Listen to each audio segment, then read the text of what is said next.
Pourquoi ton monde intérieur influence toute ta vie? Et si je te disais que la plus grande influence sur ta vie ne se trouve peut-être pas autour de toi, mais à l'intérieur de toi? Tu peux changer de ville, changer de travail, rencontrer de nouvelles personnes, commencer une nouvelle relation, avoir plus d'argent ou obtenir de nouvelles opportunités. Mais si ton monde intérieur ne change pas, tu risques de reproduire les mêmes schémas. Parce que très souvent, nous cherchons à changer notre vie extérieure sans prendre le temps de regarder ce qui se passe à l'intérieur de nous. Nous voulons une nouvelle vie, mais nous gardons les mêmes pensées. Nous voulons de nouvelles relations, mais nous gardons les mêmes blessures. Nous voulons avancer, mais nous continuons à avoir peur. Et parfois, sans même nous en rendre compte, notre monde intérieur devient le véritable architecte de notre vie extérieure. Bienvenue dans ce premier épisode du voyage intérieur. Si tu viens de découvrir cette chaîne, bienvenue à toi. Et si tu étais déjà là avant cette période d'arrêt, merci d'être encore présent. Aujourd'hui, nous allons commencer ensemble une nouvelle aventure. Une aventure qui ne consiste pas seulement à regarder vers l'extérieur, mais à apprendre à regarder à l'intérieur de nous-mêmes. 1. Qu'est-ce que le monde intérieur? Lorsque nous parlons de monde intérieur, nous parlons de tout ce qui se passe en nous et que les autres ne voient pas toujours. Nos pensées, nos émotions, nos croyances, nos peurs, nos blessures, nos valeurs, nos souvenirs.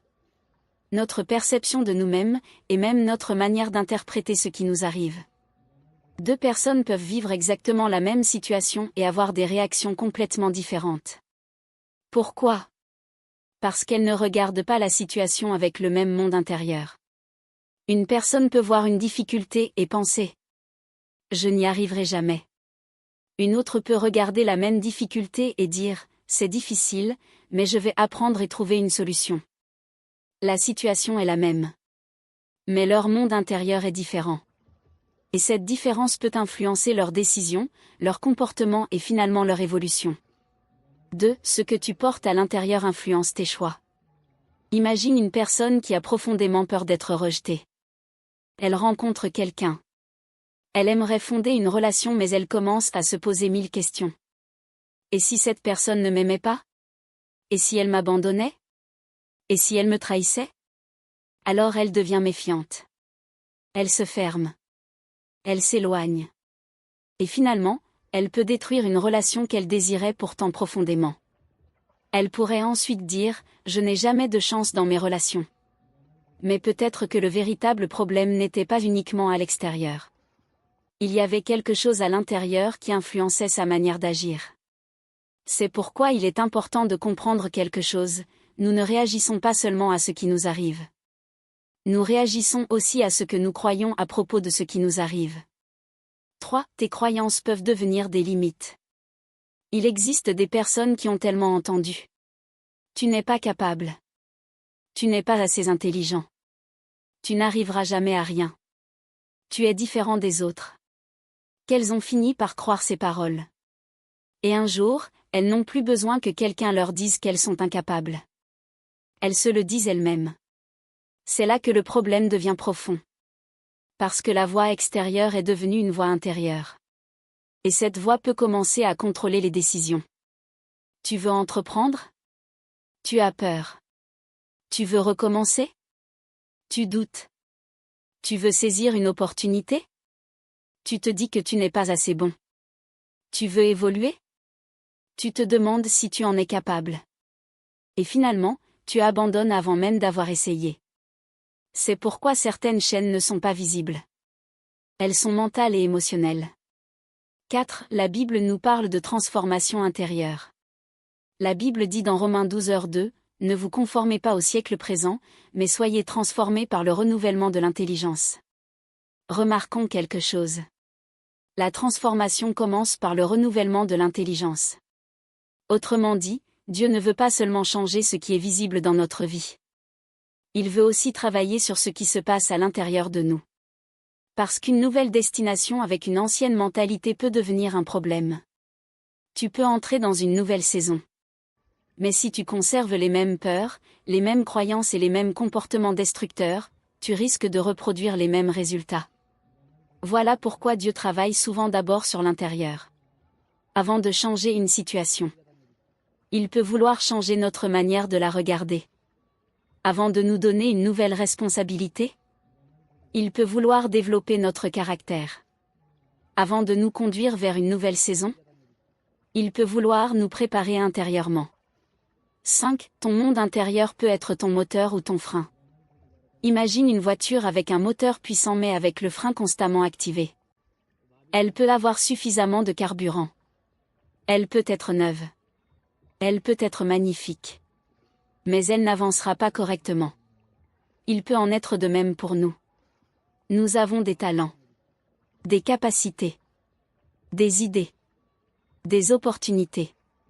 Mais quelque chose à l'intérieur nous retient. La peur. Le manque de confiance. La culpabilité. Les blessures du passé.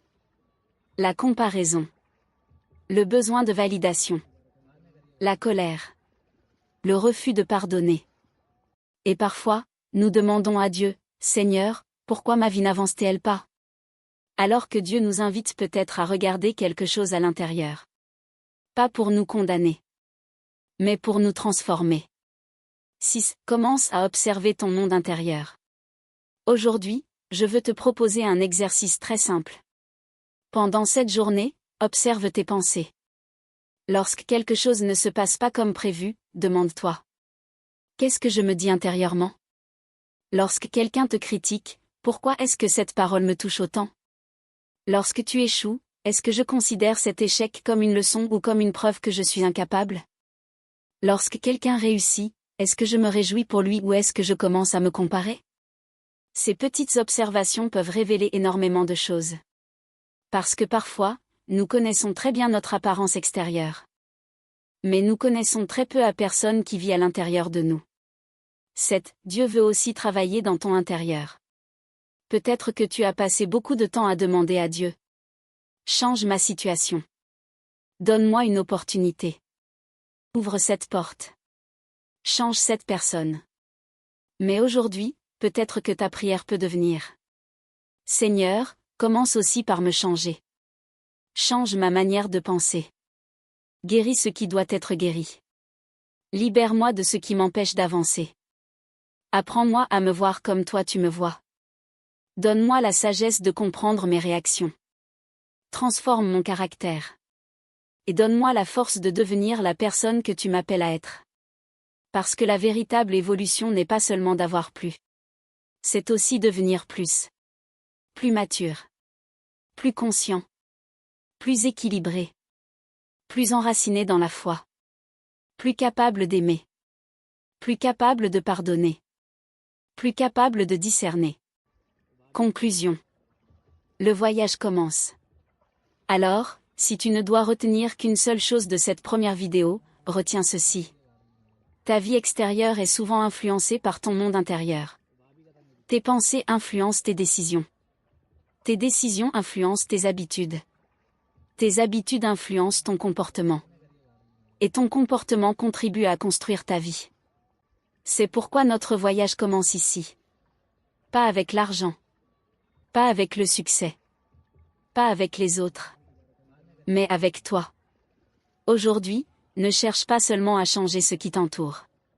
Commence par observer ce qui se passe en toi. Parce que peut-être que la prochaine étape de ton évolution ne nécessite pas simplement une nouvelle opportunité, mais une nouvelle manière de penser. Et peut-être que Dieu ne veut pas seulement te conduire vers une nouvelle destination. Il veut d'abord préparer la personne que tu deviendras lorsque tu y arriveras. Bienvenue dans le voyage intérieur. Pendant les prochains jours, nous allons explorer ensemble nos pensées, nos émotions, nos blessures, nos croyances, notre identité, notre foi et tout ce qui peut influencer notre évolution. Alors, si tu veux entreprendre ce voyage avec nous, abonne-toi à la chaîne, active la notification et partage cette vidéo avec quelqu'un qui a besoin de l'entendre. Et surtout, pose-toi cette question avant de partir. Qu'est-ce qui, à l'intérieur de moi, influence actuellement la direction de ma vie? Prends le temps d'y réfléchir. Parce que parfois, le changement que nous attendons à l'extérieur commence par une transformation à l'intérieur. À très bientôt pour le prochain épisode du voyage intérieur. Que Dieu te bénisse et t'accompagne dans ce voyage vers une meilleure compréhension de toi-même.